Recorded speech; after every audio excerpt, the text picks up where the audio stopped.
So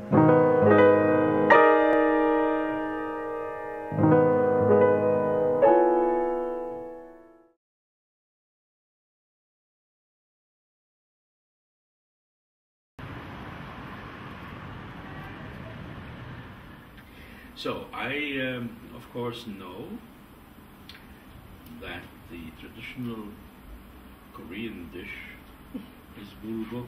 Huh? Oh yes, right. Isn't that right? Yeah, right. So,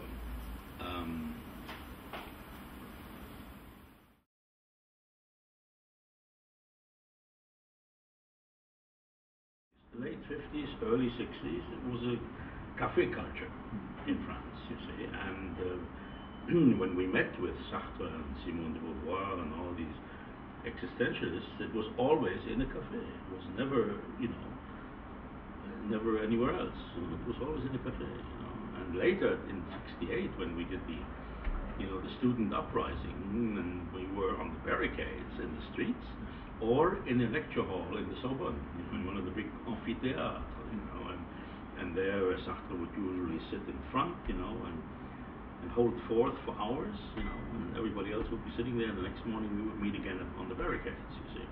So that, but the actual philosophy happened in the cafes. At the time, the media were not interested in us at all, and no, we were just sitting there and talking, and those were great moments. They were all interesting people, who gathered around. Not everybody had access to these circles. You had to have a specific, introduction to get into these circles, and it was very largely without any media at all. Just a different time, totally different time. And nobody really wanted to get filmed. We were so close to the Nazi period and during the Algerian War, and there was always the threat of bombs, going off and so on. And so we were not very eager to be filmed either.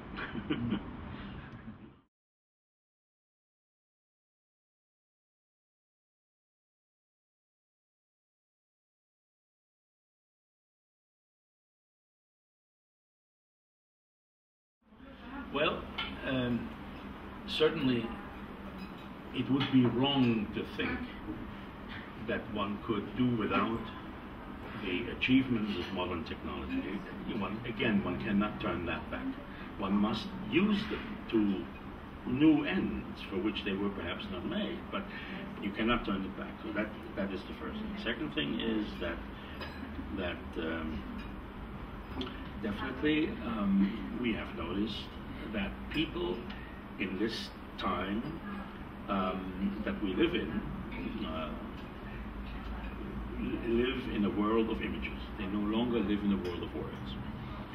That is perhaps also a significant difference between the previous generation and the new generation. You see, I am still living in a world of words, you see, but you live already in a world of images.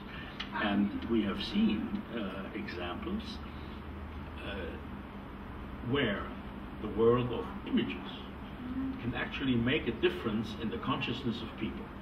For instance, give you one example. You see, when you lecture to an American audience about how important it is to cut the CO2 content in the air, they will go home in their sports utility vehicle, and not sell it. That's very clear.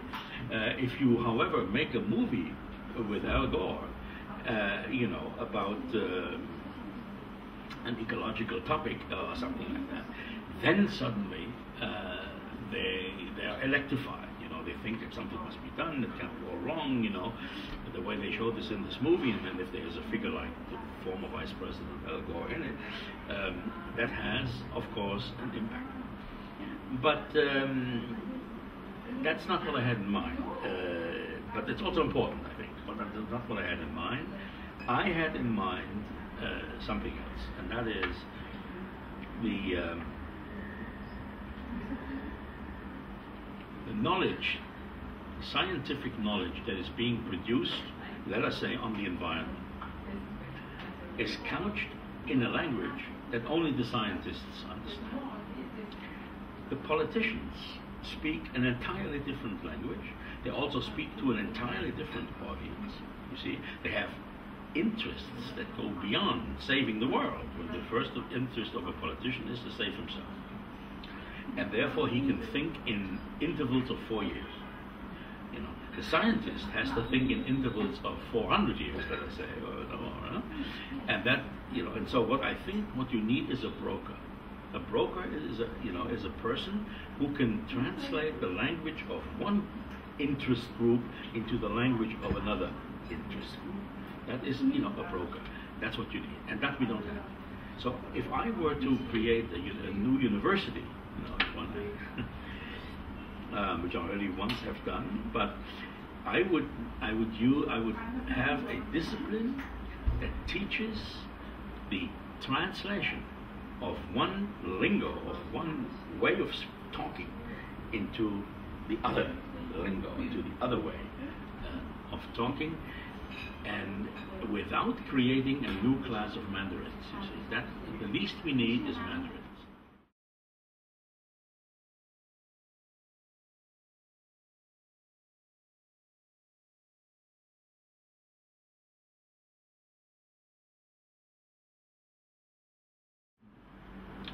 Talk about the internet, because that is a dialectical phenomenon. On the one hand, for me, it does three things. On the one hand, it is the most democratic medium that has ever existed. That's true. I mean, that is to say, everybody has access to everything that's on there, and everybody can put in whatever anybody wants to. That's the good news. The bad news is that the internet is, however, manipulated. It is manipulated by the United States that tell you, you know, who can have which access address and all that, and they tell you what can be on it and what cannot be on it to a certain extent. In some instances, this is good that there is a little bit of control, because who wants child pornography? You know, for instance, it's good that there are ways to get rid of that, or hopefully. So the bad news is that it's manipulated, and the even worse news is that lately, Mr. Stephen Jobs has, you know, that's the guy from Apple. You know him, yeah, has developed a device. I don't even know what I should call it. Has developed a device which makes it possible that he works, let us say, exclusively with Google or exclusively with Amazon. That, it seems to me, is the ultimate commercialization of information. In the old days, you see, when we had you know, this international, supranational news agencies such as Reuters or AFP, or, yeah, we got a picture of the world the way the Anglo-Saxon countries see it. Now we will, with Stephen Jobs going with either Google or Amazon, I don't care which one, we will get a picture of the world the way the Americans see it, and only for commercial purposes. I think that will be the end of the original idea of the internet. The original idea, as you know, was governed by the military. The military developed the internet, you see. And now we're going from the military through a short phase of what looked like a democratic instrument, you know, to the domination no longer by the military but by the commercial sector. You see. Not good. Ladies and gentlemen, I have to slowly go back, and I don't know whether you have other things to do, but I do. And it was very nice getting to know you, madam. And thank you for your assistance to make all of that possible. Very good. So you will send me the link whenever it's ready. Right. When is that? When will that be? 2 weeks. 2 weeks. Oh, really? That fast? If we Good. moved faster, it would be even No, it'd be sooner. fine. No, it'd be fine. Yeah, I mean, it would be fine. I mean, for me, it's not that urgent. You know, those were not questions that needed to be solved immediately.